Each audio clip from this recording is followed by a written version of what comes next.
सभी विद्यार्थियों का स्वागत है अपने विद्यालय के ऑनलाइन क्लासों में। आज हम अध्याय संख्या 9 पढ़ने जा रहे हैं। इससे पूर्व हम अध्याय संख्या 8 सूर्यकांत त्रिपाठी निराला की राम की शक्ति पूजा हम पढ़ चुके हैं। ठीक है, आज यहाँ पर अध्याय संख्या 9 है, कक्षा 12 विषय हिंदी साहित्य अध्याय 9। इसके कवि का नाम है जयशंकर प्रसाद। ठीक है, और इन्होंने लिखा है पेशोला की प्रतिध्वनि। पेशोला का अर्थ है पिछोला झील। क्या है? पिछोला झील। ठीक है, कहां है ये? उदयपुर में स्थित है पिछोला झील। ठीक है, तो वहां पिछोला झील का क्या दृश्य था? यहां पहले दृश्य में सूर्य के बारे में बताया गया है। किसके बारे में बताया गया है? सूर्य के बारे में बताया गया है। सूर्य कैसा प्रतीत हो रहा है, पूरे दिन भर चमकता रहता है, और जब संध्या का समय आता है तो संध्या के समय में वह कैसे हो जाता है, उसका पूरा दृश्य है। ठीक है, तो पहले इसको पढ़ते हैं, फिर इसके कठिन शब्दार्थ वो देख लेते हैं, फिर व्याख्या करते हैं। ठीक, तो चलिए देखते हैं। अरुण करुण बिंब, वह निर्धूम भस्म रहित ज्वलन पिंड, विकल विवर्तनों से विरल परिवर्तनों से शर्मित नमित सा, पश्चिम के व्योम में है आज निर्वलंब सा, आहूतियां विश्व की अजस्र लुटाता रहा, सतत सहस्र करमाला से, तेज ओज बल जो वंधान्यता कदम सा। इस प्रकार इसको पढ़ लिया। अब इसे कठिन शब्द आप देखते हैं क्या है। अरुण लाल रंग, ठीक है। करुण करुणाजनक या दयावान भी होता है। बिंब गोला या दृश्य भी होता है भाई। निर्धूम दुहा रहित, भस्म राख, ज्वलन अग्नि, पिंड समूह है, या ये गोला भी ले सकते हैं। पिंड, पिंड का अर्थ नक्षत्र भी होता है। ठीक है, विकल परेशान, ठीक है। विवर्तन, विवर्तनों का मतलब है विवर्तन चक्कर या परेशानी, परेशानियां। विरल कम, परिवर्तनों परिवर्तन, शर्मित थका हुआ, थका हुआ, नमित झुका हुआ, पश्चिम का पश्चिमी रहेगा। व्योम आकाश, सॉरी आक्रोश नहीं होगा, यह आकाश होगा। ठीक है, आकाश। निर्वलम, बिना आधार के। आहूतियां, अग्नि में देते हैं अपन, अग्नि की। अजस्र लगातार, लुटाता रहा, बिखेरता रहता। ठीक है, सतत, वो अजस्र का हो जाएगा सतत निरंतर। सहस्र हजार, करमाला किरणों, कर का अर्थ किरण होता है, समूह है। ठीक है, तेज प्रकाश,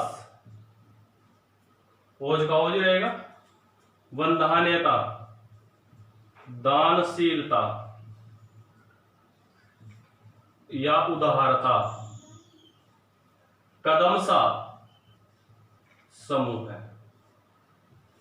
ठीक है मित्रों, इस प्रकार से इसके जो कटे शब्दार्थ हैं वो हमने देख लिए हैं। अब उम्मीद करता हूं आराम से इसका अर्थ आप कर सकते हो। ठीक है, बेसिक जानकारी दे देता हूं थोड़ी सी।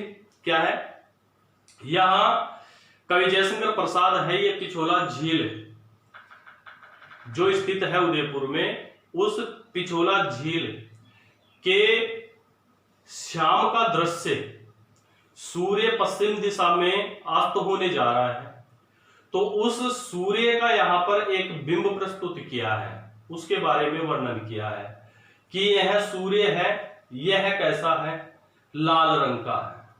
शाम के समय कैसा हो जाता है, लाल रंग का हो जाता है, और ऐसे दिखाई देता है जैसे यह करुणाजनक हो, सभी पर अपनी दया बरसाता है।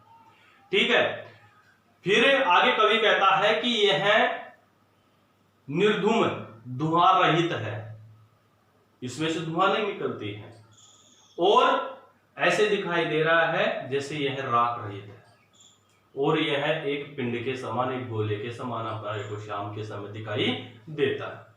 यह पूरे विश्व में लगातार निरंतर यह चक्र काटता रहता है, लेकिन चक्र काटते हुए रहने पर भी यह अपने आप को थका हुआ नहीं मानता।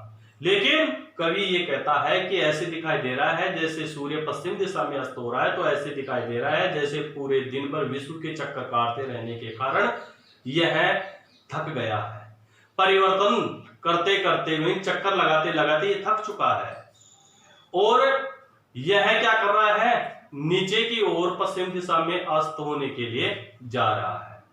यह अपनी करुणा है, ये पूरे विश्व में बिखेरता रहता है, फिर भी यह थका हुआ अपने को दिखाई नहीं देता है। लेकिन कवि ने दृश्य दे दिया कि यह कैसा दिखाई दे रहा है, नमित झुका हुआ है, और ऐसे दिखाई दे रहा है जैसे यह थका हुआ है। ठीक है, फिर आगे कवि ये कहते हैं कि यह जो पश्चिम दिशा में अस्त हो रहा है, तो यह ऐसे दिखाई दे रहा है जैसे इसका कोई आधार ही नहीं है, बिना आधार के ऐसे दिखाई दे रहा है अपने को लटकता हुआ, जैसे गिरने वाला हो।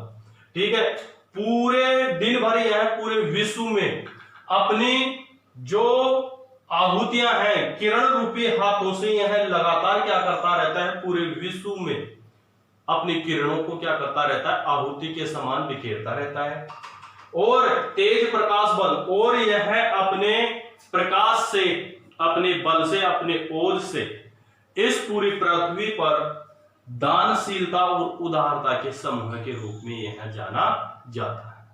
ठीक है, अब इसकी व्याख्या करते हैं। क्या है, अरुण करुण बिंब, प्रस्तुत पद में कवि जयशंकर प्रसाद पेशोला यानी पिछोला झील के पश्चिम दिशा में अस्त होते हुए सूर्य का दृश्य का वर्णन करता हुआ कहता है कि यह सूर्य ऐसे दिखाई दे रहा है जैसे लाल रंग का कोई गोला हो।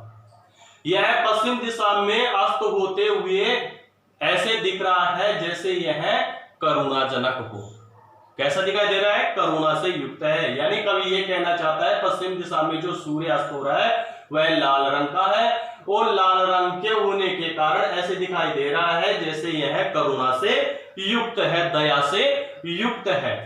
वह निर्धूम, यह सूर्य कैसा है, धुआं रहित है, भस्म रहित, इसमें कोई राख नहीं है, ज्वलनपन, और यह एक अग्नि के गोले के समान हमारे को दिखाई दे रहा है।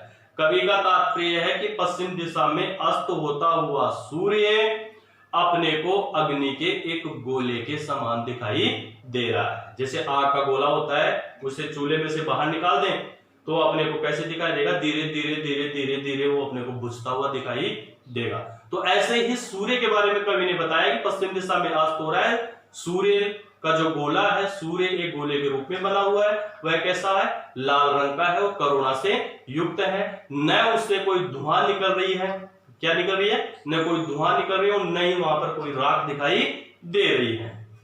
विकल विवर्तनों से, और इस प्रकार से यह सूर्य पूरे दिन भर चक्कर काटते काटते अपने परेशानियों से, किससे, अपने परेशानियों से ऐसे दिखाई दे रहा है जैसे ये अब आराम करने के लिए जा रहा है, पूरे विश्व के चक्कर काट रहा है।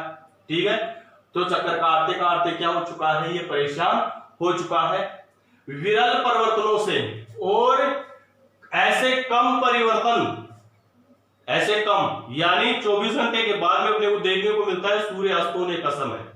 ठीक है, तो ऐसे कम परिवर्तनों से शर्मित नमित सा, तो ऐसे दिखाई दे रहा है जैसे यह सूर्य क्या है, थका हुआ है।